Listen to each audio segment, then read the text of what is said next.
Good morning, our dear viewers across the globe. This is Newsreview, where facts meet analysis for a clearer Nigeria. I'm Simon Fade. This morning we are reviewing the news headline. Iran refuses to back down at what price? You may recall that in February 28, 2026, the United States of America, under President Donald Trump, launched several missiles on Iran. And the explanation it gave was that Iran has refused to stop accumulation of ballistic missiles. America said those missiles are capable of destroying the whole planet in a day. Maybe America was not comfortable with the fact that Iran had been using those missiles to defend its allies against the attack from Israel and the United States. So, America decided to launch several attacks, maybe in a way to tame the Iranian government or to force them into negotiation. Whichever way, the attack has become a full-blown war. On the part of the Iranians, the Iran government claimed that it will never back down for any foreign pressure.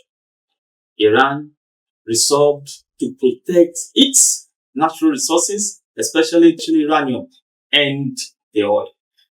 Iran insisted that it will never back down for any foreign intrusion into its geographical territory.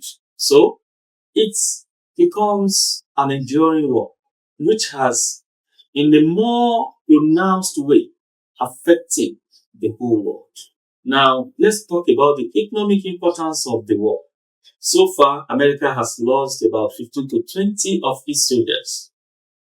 America has spent reasonable percentage of its military defense budget, which is about $800 billion. At the same time, the nation's 13,000 flights has been in operation since February 26. On the part of Iran, its $30 billion budget has gone into the war, and good number of its 550 aircraft have been destroyed. Most disturbing is the number of casualties that Iran has reported so far. As we speak, Iran has reported more than 6,000 precious souls. What is the bone of contention? Iranians were saying that they are not ready to sacrifice their uranium and the oil to America. America is insisting on getting the control of that two assets of the nation. So I think the two countries must try to meet at the middle. So their allies, their friends, and the world at large must try to prevail on both nations to resolve to make reasonable sacrifice that will enable them to meet at the center or at the middle, so that there will be end to these killings on the part of the United States of America. The war must cease. There must be a lasting ceasefire. So, on this note, we would like to play a part to reason with the age-long saying that you don't win all battles. You win some, you win some. We would like to prevail on the United States of America that it is better that the country display the true spirit of big brotherhood as the world power and number one when it comes to the military apparatus. It must come at a price. So America should swallow its pride and seek a lasting peaceful coexistence with Iran. Whichever way, Iran has done well in protecting its people, that it is capable of defending its sovereignty, that it's more of national pride than succumbing to foreign. America has done well to prove that it's ready to protect its allies, that is ready to fight for the rest of the world. So, on this note, we ask, Do we support Iran to continue in the war?